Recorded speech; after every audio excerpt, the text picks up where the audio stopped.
¿calidad de qué? Y decía, cuando hablamos de calidad institucional, se involucran varias cuestiones. Comprende la calidad del diseño de las instituciones y de sus reglas, y también la calidad de los actores del régimen político. Esto es, de la dirigencia.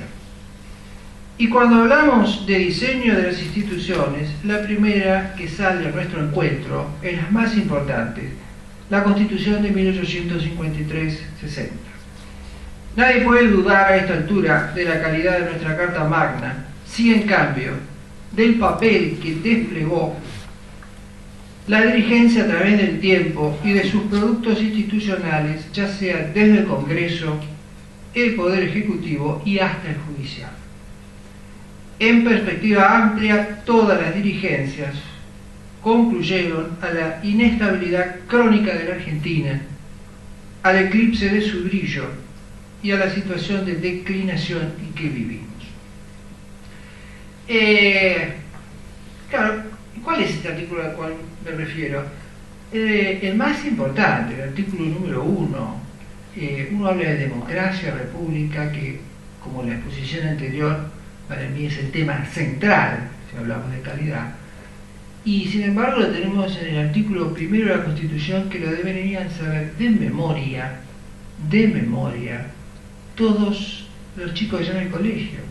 Así como los estudiantes norteamericanos, por ejemplo, saben que la identidad de su país es el progreso individual y la división de poderes, por ejemplo, y esto es algo que yo le he preguntado a alumnos norteamericanos y siempre responden lo mismo. Estados Unidos es eso, es un conjunto de nacionalidades, pero es libertad, división de poderes, progreso individual, ideas. Bueno, nosotros tenemos una idea que nos organiza colectivamente en el artículo 1 de la Constitución. ¿Cuál es? La nación argentina adopta para su gobierno la forma representativa, republicana y federal, según establece la presente Constitución. Y acá está la calidad institucional, nuestra forma de gobierno, que debería haber sido y debe ser representativa, esto es, en términos modernos, democrático, y republicana. No voy a tener tiempo para hablar de lo federal, pero fundamentalmente estos dos conceptos, representativo, democrático y republicano.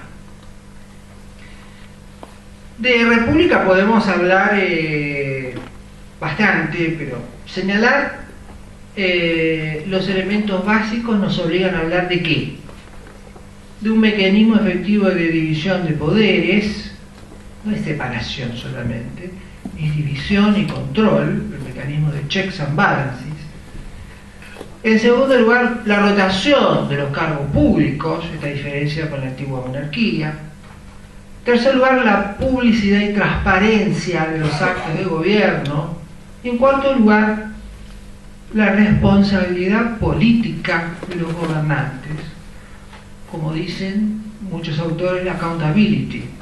Responsabilidad política, que significa que los ciudadanos, dentro de la virtud de la república, son los que exigen esa responsabilidad. Y la democracia sabremos que implica la soberanía del pueblo a través de elecciones.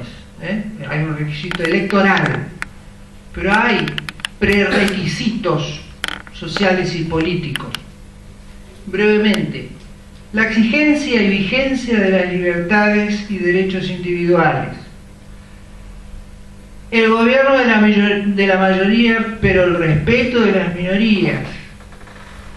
Esto tiene mucho que ver también con la división de poderes y temas que puso muchísimo énfasis, no solo Montesquieu, sino también Madison en el territorio americano. Las reglas y procesos claros y transparentes que definen la participación de los ciudadanos en la cosa pública. Esto es el artículo 1 de la Constitución en despliegue. Esto es una república democracia o una democracia republicana. El artículo número 1 de la Constitución, que deberían saber todos los ciudadanos de memoria. Muchas veces hablamos de extraños aparatos de reforma política y tenemos el artículo 1 que si le preguntamos a los ciudadanos cuál es nuestro artículo primero de la Constitución, difícilmente me parece que vamos a obtener un número interesante de respuestas. Segundo punto, el centenario. Todos sabemos que la Argentina se desarrolló notablemente en cuanto a lo económico, pero presentaba problemas sociales y políticos. ¿Qué es lo que de 1910 ha pasado con mayor fuerza? Bueno, lo que ha trascendido más popularmente, podríamos decir, es el cuestionamiento político hecho al sistema en cuanto a la falta de participación política. Este fue un tema, evidentemente, que lo trajo un partido político, fundamentalmente la Unión Cívica Radical, pero había otras cuestiones. Una cuestión importante también era la cuestión social, que se entiende porque Argentina era un país donde había mucho progreso, lo que se llama movilidad social ascendente, y evidentemente había desajustes importantes.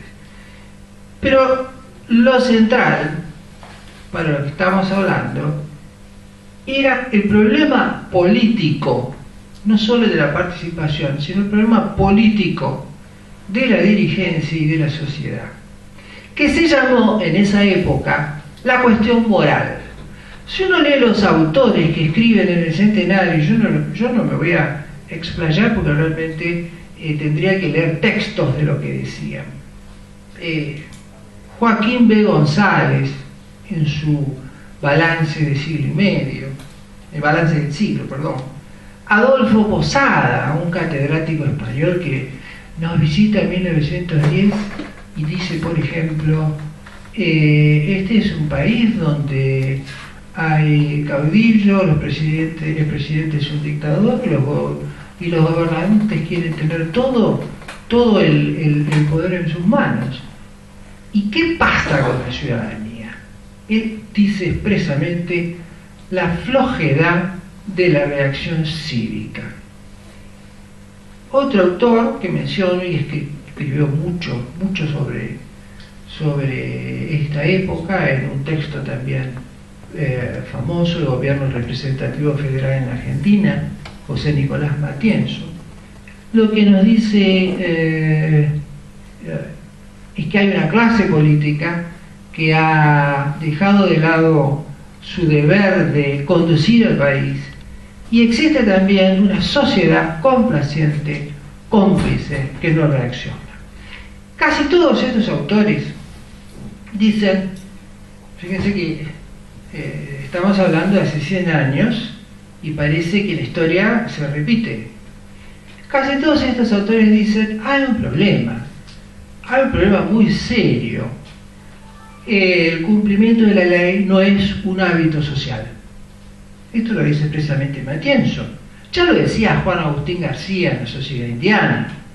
Esto lo vienen advirtiendo algunos autores importantes y sin embargo reaparece el tema del incumplimiento de la ley ya cuando la sociedad argentina entra en una crisis y entonces nos comparamos con otras sociedades. Pero en la Argentina existieron muchas voces que dijeron, esta es la principal característica, y con esta característica del incumplimiento de la ley, el cumplimiento del artículo primero al cual me refería al principio es casi imposible. Los últimos 100 años, 1910-2010,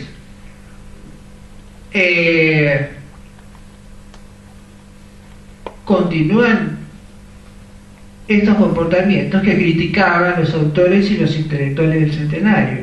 Continúan. Se expresan, si uno lo quiere expresar en categorías políticas, bueno, inestabilidad institucional, surge claramente. Golpe de Estado, 1930, 1943, 1955, 1966, 62, 1966, 1976.